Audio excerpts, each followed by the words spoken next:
तेजस्वी यादव वैसे ही 35 के हो चुके हैं। दूसरी बात ये कि इतना आप गोलमोल क्यों जवाब दे रहे हैं? आप मुझे ये बताएं कि अभी बिहार की गद्दी पर काबिज होने का योग है? उनकी गद्दी पे बैठने का अभी तो देखो समय नहीं आया है, अभी उतना स्ट्रांग समय नहीं है। लेकिन वो नेक्स्ट टाइम मैं जरूर बोलूंगा कि उनके सितारे बुलंदी पर हो सकते हैं, बट अभी उनका समय बहुत अच्छा नहीं है। अभी की तो अगर मैं बात करूं, एक और बहुत बड़ी प्रॉब्लम जो हमारे बिहार को देखने को मिलेगी वो है प्रशांत किशोर जी की।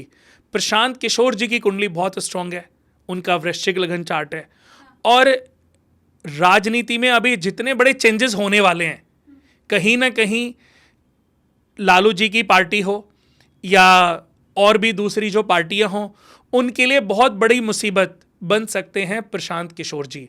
देखा जाए तो ये बीजेपी के लिए मुसीबत नहीं है, बीजेपी की अपनी जितनी वोट्स उनको चाहिए वो उनको मिलेंगी, लेकिन प्रशांत किशोर जी जो मुख्यमंत्री बनेंगे उस पद पर किसी को बिठाने में एक अच्छी और बड़ी भूमिका निभा सकते हैं। अच्छा, किंग मेकर रह सकते हैं? किंग मेकर तो नहीं बोलूंगा, लेकिन सपोर्टिव हो सकते हैं, क्योंकि यहीं से उनको बेनिफिट मिल सकता है, और उनके पास उनके समीकरण भी ऐसे ही हैं, और उनके पास इसका अलावा कोई रास्ता भी नहीं होगा। फिर जो मौजूदा मुख्यमंत्री है नीतीश कुमार, उनकी कुंडली भी थोड़ा अध्ययन करके बताइए कि दोबारा फिर बैठने वाले हैं गद्दी पर कि नहीं? जी, जब तेजस्वी नहीं, प्रशांत किशोर नहीं, तो फिर कौन?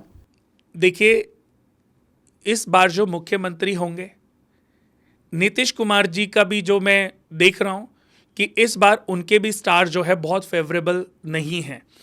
उनकी कुंडली में इस समय शनि मीन राशि में, उनके गोचर की अगर मैं बात करूं तो 10th हाउस में विद्यमान है, और जब उनका जन्म हुआ था, अगर हम देखें उस जन्म के समय की कुंडली, तो शनि उनके 4th हाउस में, यानी कि अपने से अपोजिट बैठे। मीन राशि में शनि इस भाव में बहुत अच्छे नहीं हैं, तो यहाँ पर रुके हुए फल देंगे। लेकिन यहाँ पर एक और चीज़ मैं बता दूँ, आपने देखा होगा पहले कि वो बहुत बार उन्होंने बेपैंदी के लोटे जैसी स्थिति चीज़ें अपनाई हैं, और कब किस पार्टी में से जुड़ जाएं, कब किस पार्टी को छोड़ के चले जाएं, तो उनकी यही वजह उनके लिए मुसीबत का कारण बनेगी। नीतीश कुमार जी के 50% चांस हैं, और 50% हो सकता है कि बीजेपी अपने किसी प्रतिनिधित्व को, डिफरेंट किसी प्रतिनिधित्व को सीएम की कुर्सी पर बिठाए। तो कुल मिला के ये जितनी कुंडली आपने पढ़ी है, मुझे ये समझ में आ रहा है कि बीजेपी का ही कोई कैंडिडेट है, बीजेपी का ही कैंडिडेट जो कुर्सी पर बैठने वाला है, जो राज करने वाला है बिहार में। तो बिहार के लोगों, इस प्रेडिक्शन के ऊपर आपकी क्या सोच है? अगर ऐसा हो जाए तो क्या आपकी मन की बात हो जाएगी, या आप कुछ और रिजल्ट चाहते हैं? वो प्लीज़ आप कमेंट करके हमें ज़रूर बताइए। अब अगला जो राज्य है वो है बंगाल, जहाँ पर चुनाव होने वाला है।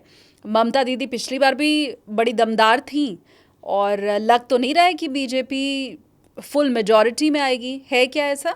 जी, देखिए, जैसे अभी ये ग्रहण लग रहा है, ये ग्रहण उनके लिए भी बिल्कुल अच्छा नहीं है। कहते ना कि ये समय समय की बातें हैं, कि इस समय उनके सितारे भी बहुत स्ट्रांग नहीं हैं। मेष लगन कुंडली है, काल पुरुष कुंडली है, उनका शनि जो है लग्नेश, उनका जो शनि है दशमेश होकर के अपने से दसम पोजीशन पे बैठा है। और कोई भी ग्रह जब अपने से दसम बैठता है, दसम होता है ओहदा, कीर्ति, उद्योग, व्यापार, बड़ी पदवी, नौकरी, राज्य सत्ता, ऐश्वर्य, भोग, प्रतिष्ठा, फेम, अपॉर्चुनिटीज़, जितनी भी सक्सेस होती है राजनीति को लेकर के। इसमें अगर मैं भाव की बात करूँ तो 10th भाव का बहुत बड़ा रोल होता है, या फिर तीसरे भाव का बहुत बड़ा रोल होता है। राहु का और शनि का, सूर्य का राजनीतिक चीज़ों में, सक्सेस में बहुत बड़ा रोल माना गया है, कि आप विधायक तो हैं, पर उन विधायक में कितनों को कैबिनेट मिलेगी, उन कितने लोग वहाँ से अपग्रेड होकर के नेक्स्ट सांसद के लिए चुने जाएंगे, कितने लोग जो है गृह मंत्रालय तक, वित्त मंत्रालय तक, या फॉरेन मिनिस्ट्री तक पहुंचेंगे। तो इसमें कहीं ना कहीं सूर्य का, ग्रहों का बहुत बड़ा रोल होता है। तो अभी इस पीरियड में उनके भी जो स्टार्स हैं बहुत स्ट्रांग नहीं हैं, और यहाँ पर नरेंद्र मोदी जी के स्टार इस बार इतने ज़्यादा स्ट्रांग होंगे, क्योंकि देखा जाए तो मेष लगन कुंडली इनकी भी है, और वृश्चिक लगन कुंडली नरेंद्र मोदी जी की भी है। दोनों के लगन के स्वामी मंगल हैं।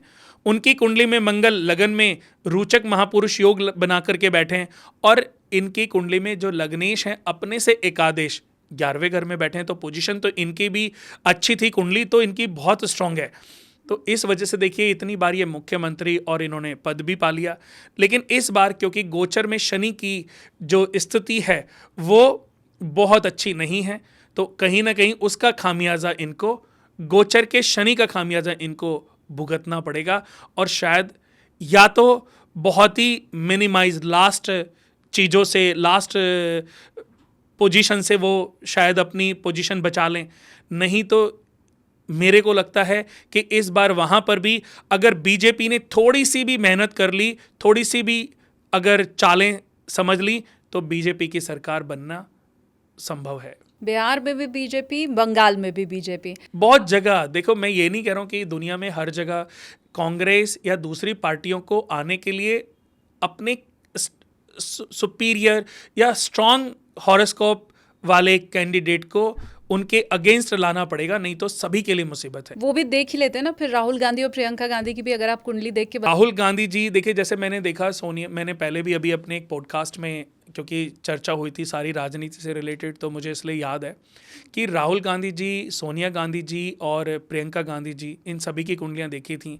सोनिया गांधी जी की जब कुंडली देखी तो उनके 5वें घर में पाप ग्रह बैठे, शुक्र शनि राहु केतु, इनमें से कोई भी ग्रह 5वें घर में बैठ जाए तो उसको सेल्फ ऋण, सवदोष ऋण दोष कहते हैं। दुनिया का सबसे बड़ा दोष है। ऐसा व्यक्ति अपने अच्छे कर्मों के फल भोगने अगर आया है तो अपने पापों का प्रायश्चित करने के लिए भी आया है। तो जीवन में एक बार उसको सब कुछ तो मिलता है पर बहुत कुछ उससे छूट जाता है, या बहुत कुछ तो मिलता है पर सब कुछ नहीं मिल पाता। ये इस तरह की बातें इनके साथ हुई हैं। जैसे वो पावरफुल थी एक समय पे लेकिन पीएम नहीं बन पाई, पावरफुल थी लेकिन उनको पति सुख नहीं मिला, उनके बहुत सारे सुख उनसे अलग हो गए। उसके उन सुखों की वजह अगर देखें तो जन्म कुंडलियों से बयान होती है। अगर कोई सही, आज भी बहुत सारे ऐसे हैं जिनकी कुंडलियों में मिस हैपनिंग्स हैं, अगर सही समय पर वो समाधान कर लेंगे, ढूंढ लेंगे, तो शायद अपने आप को प्रोटेक्ट कर लेंगे।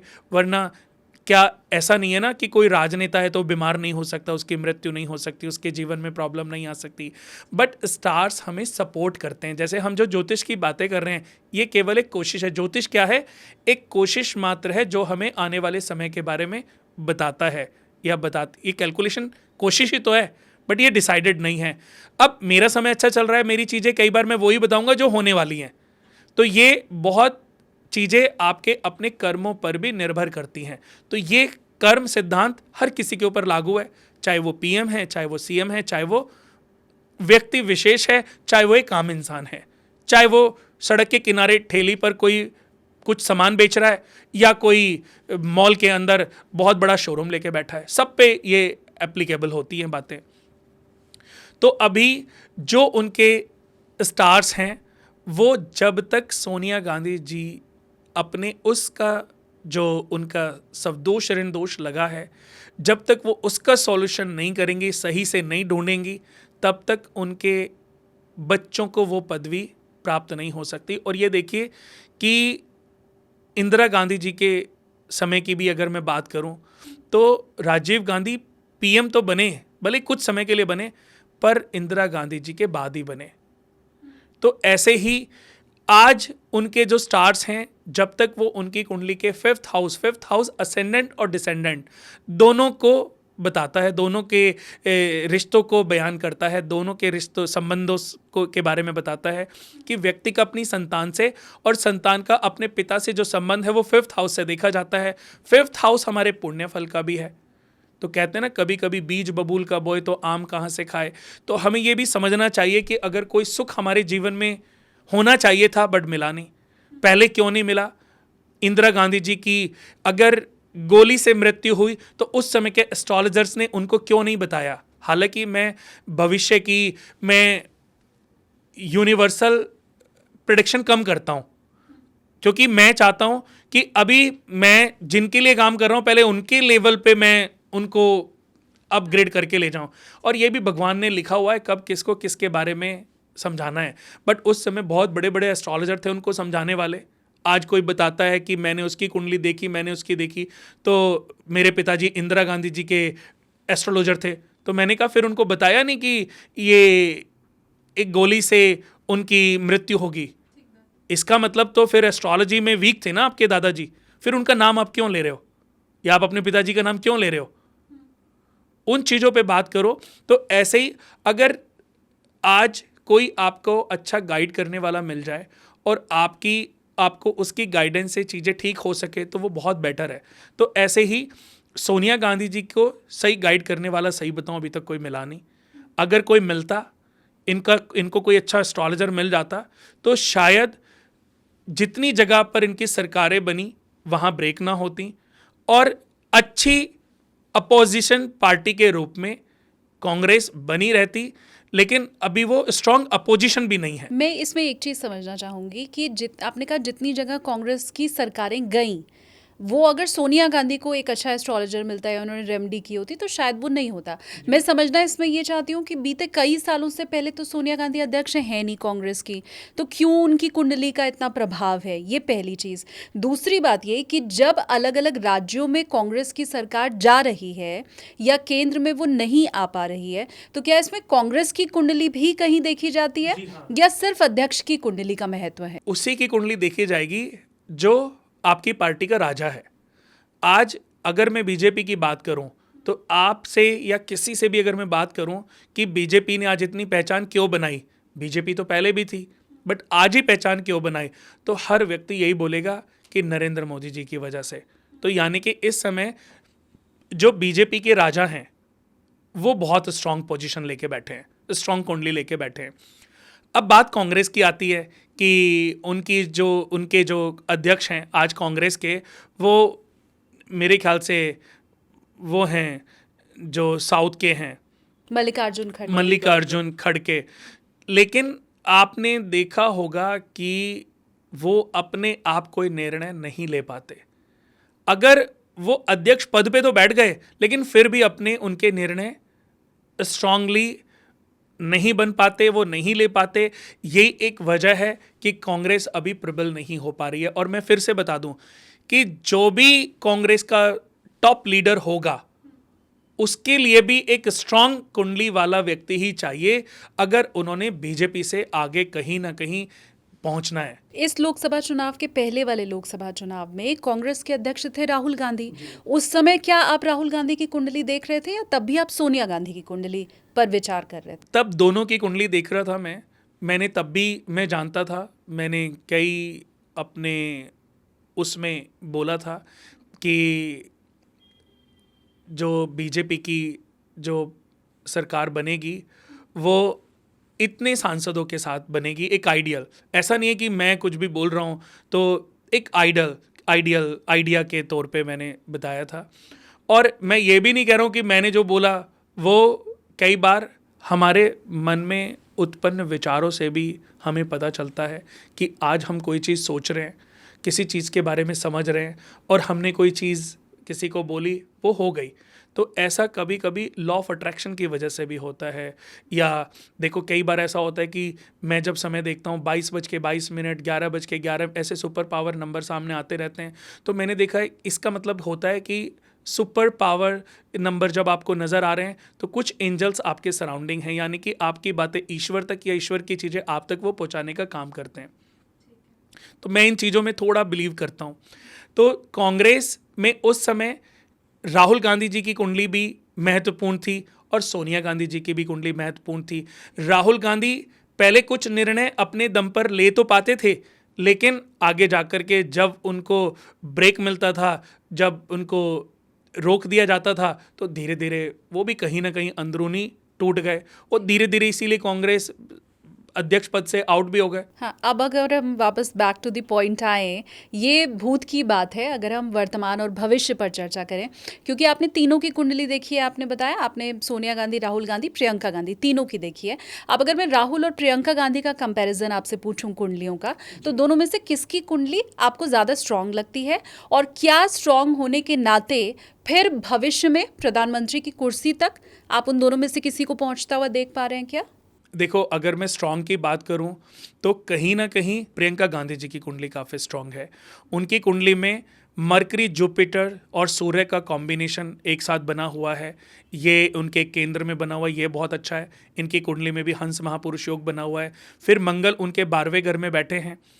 इनकी कुंडली में चंद्रमा नीच के, कई बार ये सोच के समझ के डिसीजन नहीं ले पाती, कंफ्यूज हो जाती है ओवर थिंकिंग की वजह से, क्योंकि चंद्रमा नीच के 8वें घर में, 6ठे घर में बैठे हैं और ऊपर से 12वें घर में शनि उसको 7वीं दृष्टि से देख रहे हैं।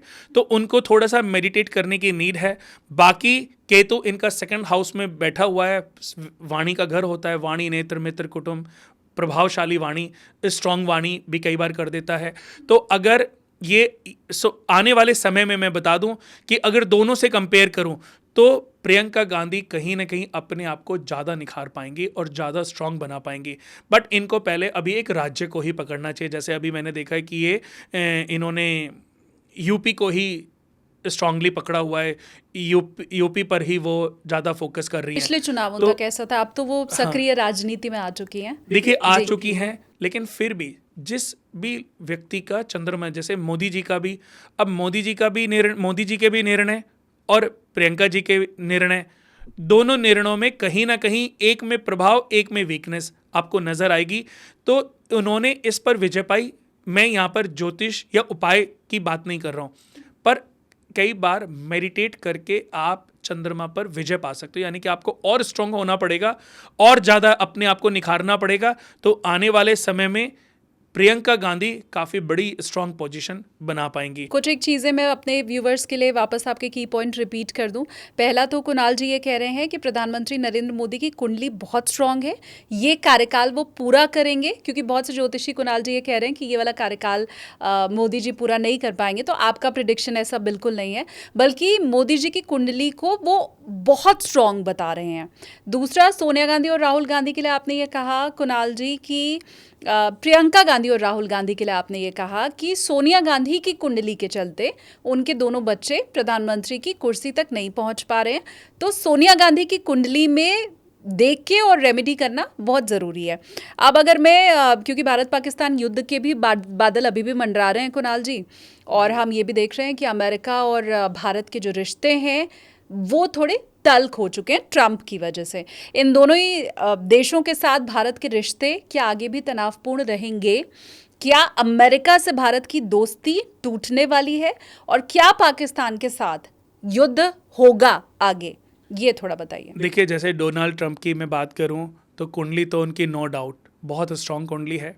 जैसे 4 स्थिर लगन चार्ट में वृषभ लगन, मैं मानता हूं कि इससे स्ट्रांग पावरफुल कोई कुंडली नहीं होती। दूसरा लगन चार्ट है वृश्चिक लगन, 2nd टॉप पावरफुल लगन चार्ट है, 3rd कुंभ लगन, 4th सिंह लगन। तो जो डोनाल्ड ट्रंप जी की कुंडली है वो सिंह लगन कुंडली है, और उनकी कुंडली में भी सूर्य लग्नेश होकर के 10th घर में विद्यमान है। तो देखिए, पहले भी उन्होंने अपना कार्यकाल पूरा किया था, उसके बाद वो ब्रेक हो गए, और ये दूसरा भी ये कार्यकाल पूरा करेंगे। अब इनकी कुंडली में राहु और सूर्य का ग्रहण लगा हुआ है।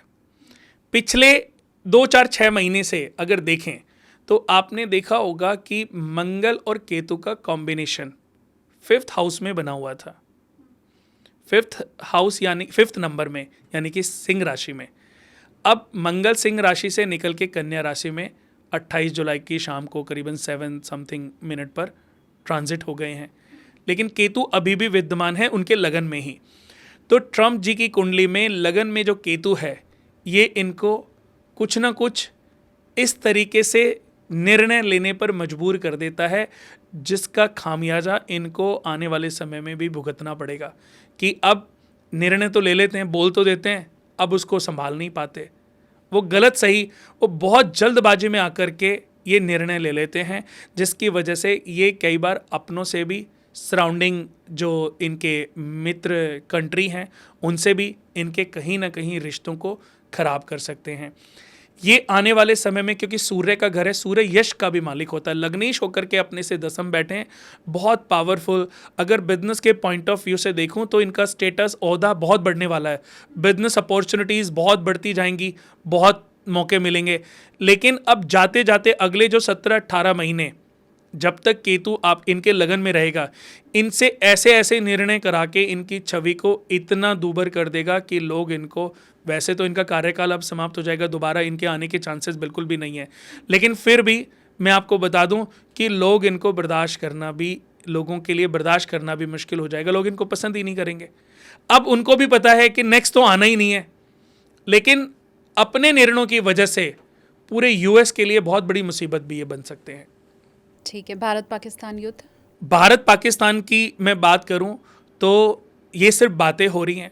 अगर ये युद्ध होना था तो ये 28 तारीख से पहले हो सकता था। अभी जो चांसेस हैं वो बिल्कुल भी स्ट्रांग नहीं हैं। 1% में अगर कुछ हो गया, कोई बहुत बड़ी कोई मुसीबत होगी, बहुत बड़ी कोई प्रॉब्लम, कोई अकस्मात घटना घटी तो अलग बात है, नहीं तो ऐसे अभी सितारों के जब सबसे डेंजरस योगों में युद्ध टल गया, नहीं हुआ अभी, तो अब आने वाले समय में युद्ध नहीं होगा।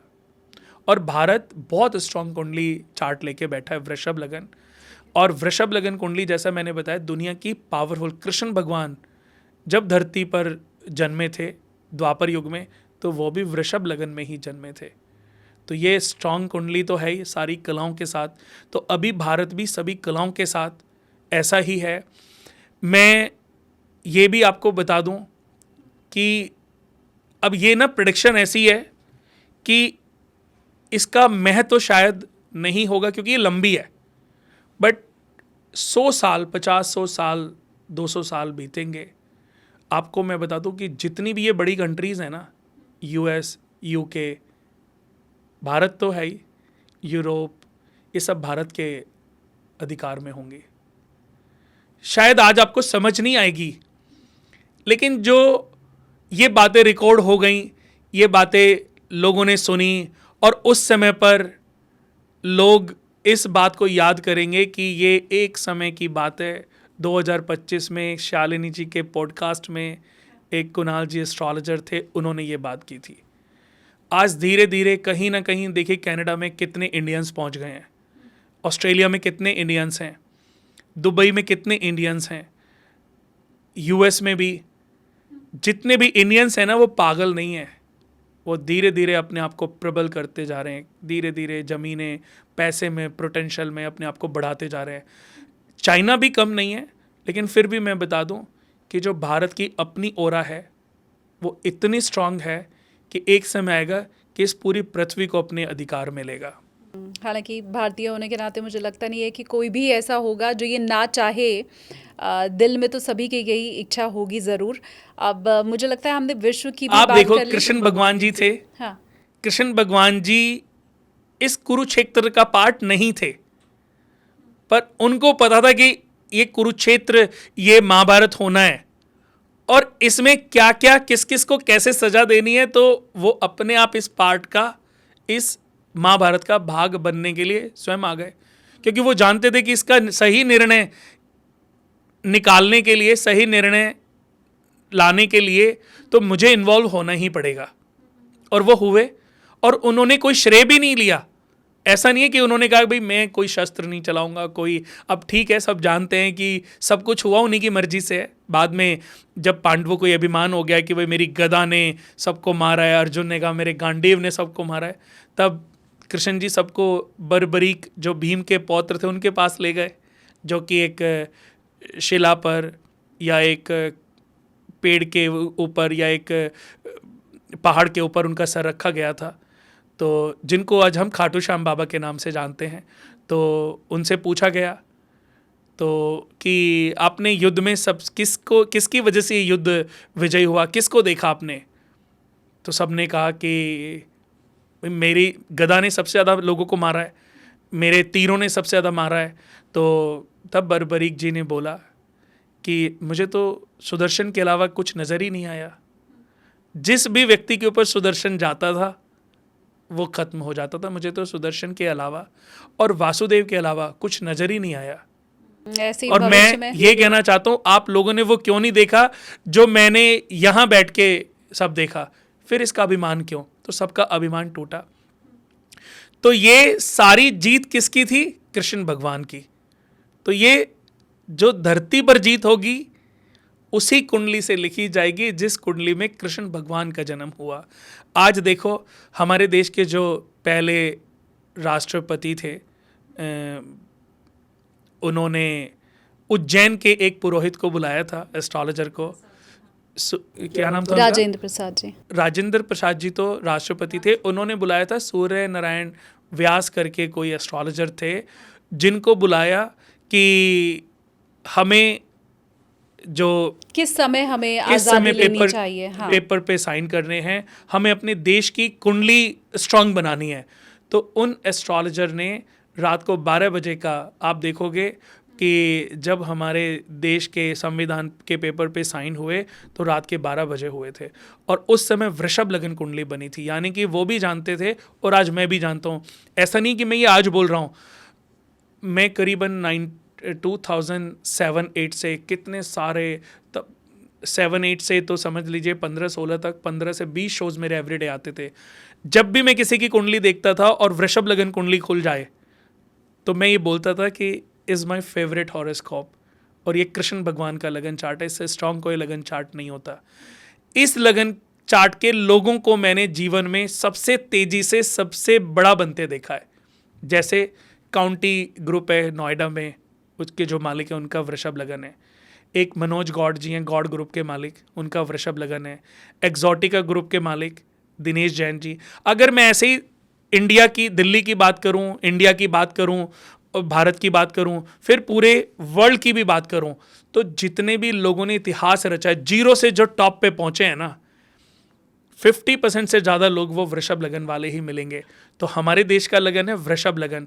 तो ये ऐसा नहीं है कि मैंने बोल दिया, ऐसे ही बोला है, कि एक समय आएगा कि यही लगन चार्ट, ये कृष्ण भगवान का लगन चार्ट है, यही इस पूरी पृथ्वी पर राज करेगा। और यही एक बड़ा फ़र्क भी है भारत और पाकिस्तान का, क्योंकि एक समय में ही दोनों देश आज़ाद हुए थे, लेकिन भारत की और पाकिस्तान की कुंडली के वो कुछ मिनट दोनों देशों की लग्न का जो निर्धारण किया गया, वही आज दोनों देशों की किस्मत बता रहे हैं कि उन चंद घंटों में कैसे हमारे ज्योतिषियों ने एक खास लग्न का चुनाव करते हुए वृषभ का, जैसा आपने बताया, भारत को विश्व गुरु बना दिया, और कहाँ पाकिस्तान जो भारत का ही अभिन्न हिस्सा था, आज उसकी जो स्थिति है वो हम सब जानते हैं। तो हमें हमारे ज्योतिषियों का आभार मानना चाहिए और ये याद रखना चाहिए कि ये जो प्राचीन परंपरा हमारी ज्योतिष रही है, कैसे उस आधार को हम भूले ना।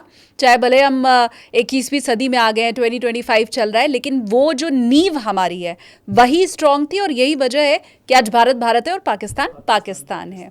अब थोड़ा सा अगर मैं हमारे, क्योंकि व्यूवर सबकी कुंडली की विवेचना हो गई है, वो अपने बारे में भी ज़रूर कुछ जानना चाहते होंगे, तो कैसे इस ग्रहण काल में उनका भला हो सके, अगर आप, क्योंकि मंत्र तो आप पहले ही बता चुके हैं, लेकिन कुछ और रेमेडी अगर आप उन्हें बताएं कि बचा हुआ जो साल है वो भी बेहतर हो सके और ग्रहण का भी प्रभाव ना पड़े। देखो, वैसे तो मैं यही कहना चाहूँगा कि उपायों का प्रयोग क्यों करना चाहिए। उपाय तब किए जाते हैं जब हम अपने कर्मों को ठीक ना कर पाएँ, हम चीज़ों को ठीक ना कर पाएँ। मैं ये बताना चाहता हूँ कि हम जो पाप करते हैं, हम जो कुकर्म करते हैं, हम जो गालियाँ देते हैं, हम जो अपशब्द भाषा का प्रयोग करते हैं, हम जितनी भी गलतियाँ करते हैं, इससे दैत्यों को हविष मिलता है। हविष मतलब भोजन, ऊर्जा। और जो हम यज्ञ करते हैं, जो हम मंत्र चैंटिंग करते हैं, जो हम पूजा पाठ करते हैं, जो हम किसी के लिए अच्छा बोलते हैं, जो हम किसी के लिए अच्छा करते हैं, जो हम समाज को कुछ दे के जाते हैं, जो हम लोगों को अच्छा कुछ सीख देते हैं, सिखाते हैं, अपने बच्चों के साथ, परिवार के साथ, कुटुंब के साथ जो प्यार रखते हैं, इससे एक पॉजिटिव ऊर्जा उत्पन्न होती है और वो देवताओं का हविष बनती है, यानी कि वो देवताओं का भोजन है। नेगेटिव चीज़ें दैत्यों का भोजन है और अच्छी चीज़ें देवताओं का भोजन है। जब देवताओं को भोजन मिलता है, उनकी ताकत बढ़ती है, तो उसका फल हमें कैसे मिलता है? अच्छी वनस्पतियों के रूप में। सब कुछ अच्छा हो रहा है, चारों तरफ समृद्धि है, चारों तरफ खुशहाली है। और जब दैत्यों को हविष मिलता है, कहीं पर कोई प्लेन क्रैश हो रहा है, कहीं पर सुनामी आ रही है, कहीं पर कंट्रीज़ आपस में वॉर कर रही हैं, कहीं पर कितनी डेथ हो रही है, कहीं पर केदारनाथ जैसी भयंकर त्रासदी हो रही है, तो ये सब कहीं ना कहीं की हुई हमारे ही द्वारा है। तो अगर हम ये सोचें कि ये मेरी वजह नहीं है, आपके द्वारा मुख से जो निकले गए अपशब्द हैं वो इसका कारण है, आपका जो बर्ताव है वो इसका कारण है, आप जो इस दुनिया में गलत कर रहे हो, जीवन में गलत कर रहे हो, एवरी डे जो गलत कर रहे हो वो इसका कारण है। तो उसको अगर हम ठीक कर लेंगे तो हमें उपायों को करने की आवश्यकता नहीं पड़ेगी। पर फिर भी मैं अपने क्लाइंट्स को भी बोलता हूँ कि उपाय क्यों, कर्म ऐसे करो कि आपके ग्रह ऐसे ठीक हो जाएं। आपकी पूरी बॉडी में प्लैनेट्स हैं, पूरी बॉडी में ग्रह हैं, आप अपने नेचर से बिहेवियर से भी तो इन ग्रहों को ठीक कर सकते हो। फिर भी आपको उपाय चाहिए, क्योंकि लोगों के मन में ना ये बैठ गया है कि जितना महंगा उपाय होगा, जितने ज़्यादा उपाय होंगे, इनसे हमारा समय ठीक होगा। बट ऐसे भी दुनिया में बहुत सारे लोग हैं जो ना पैसे खर्च करते हैं इन पे, ना उन्होंने अपना रूटीन बनाया हुआ है। भाई किसी ने 100 गायों को चारा खिलाया ये सोच के कि ये मेरा उपाय है, बट एक आदमी ने अपना नेचर बना लिया, तो उसको देखा जाए ज़्यादा शांति है। वो जीवन में इतना आगे बढ़ चुका है कि उसके लिए किसी पर विश्वास और किसी पर अविश्वास कुछ उसके जीवन में है ही नहीं, कि मुझे ज्योतिष पर विश्वास करना और या नहीं करना है।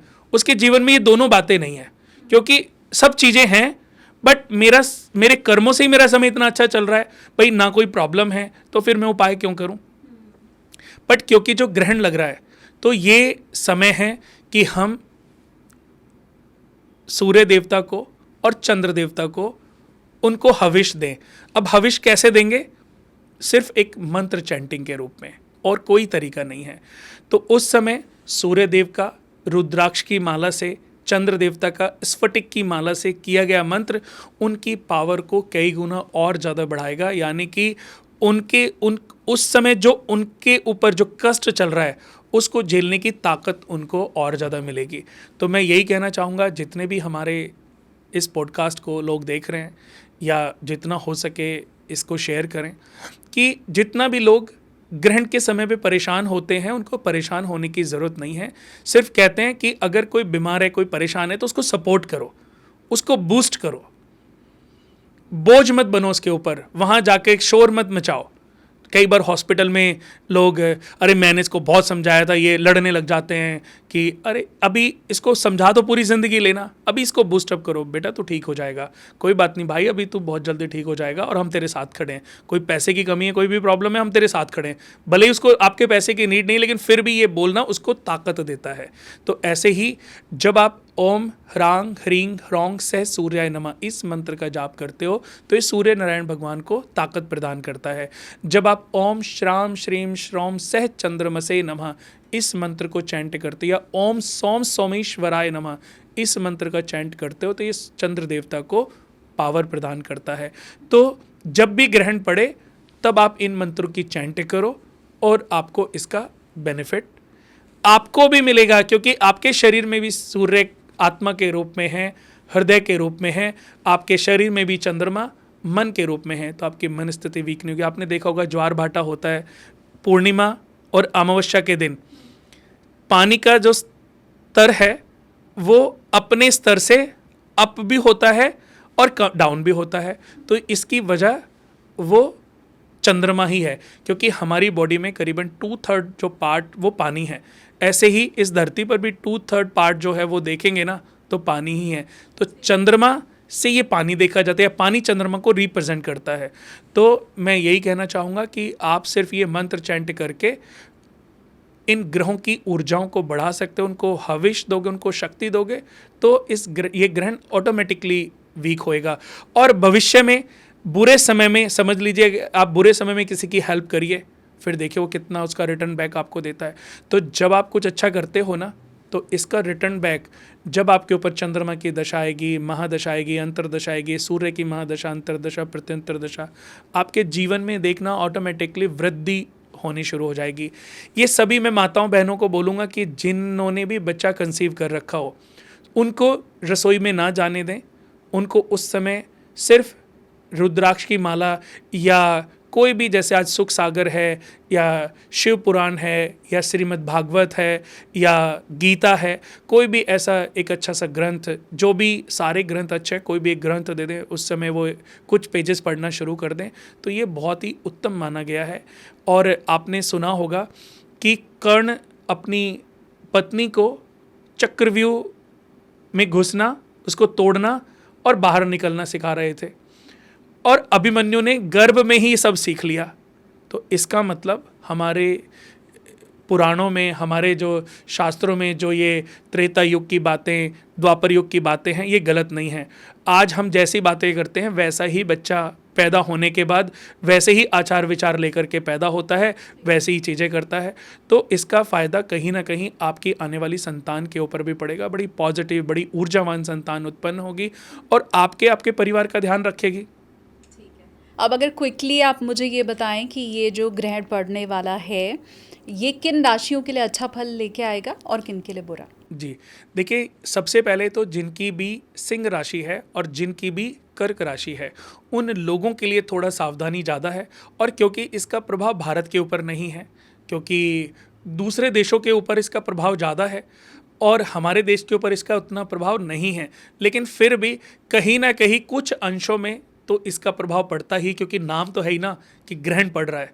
तो ग्रहण के समय पे यहाँ पर इतना घबराने की रीत नहीं है, लेकिन फिर भी ये सिंह राशि और कर्क राशि वालों के लिए ज़्यादा सावधानी वाला समय होगा।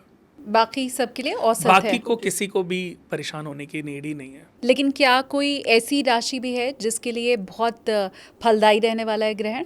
देखो, जैसे कि अगर मैं बात करूँ, वृश्चिक राशि के लिए बहुत अच्छा है, धनु राशि के लिए बहुत अच्छा है, और ये कहीं ना कहीं वृषभ राशि के लिए मोस्ट पावरफुल है, उनके लिए भी बहुत अच्छे फल देगा।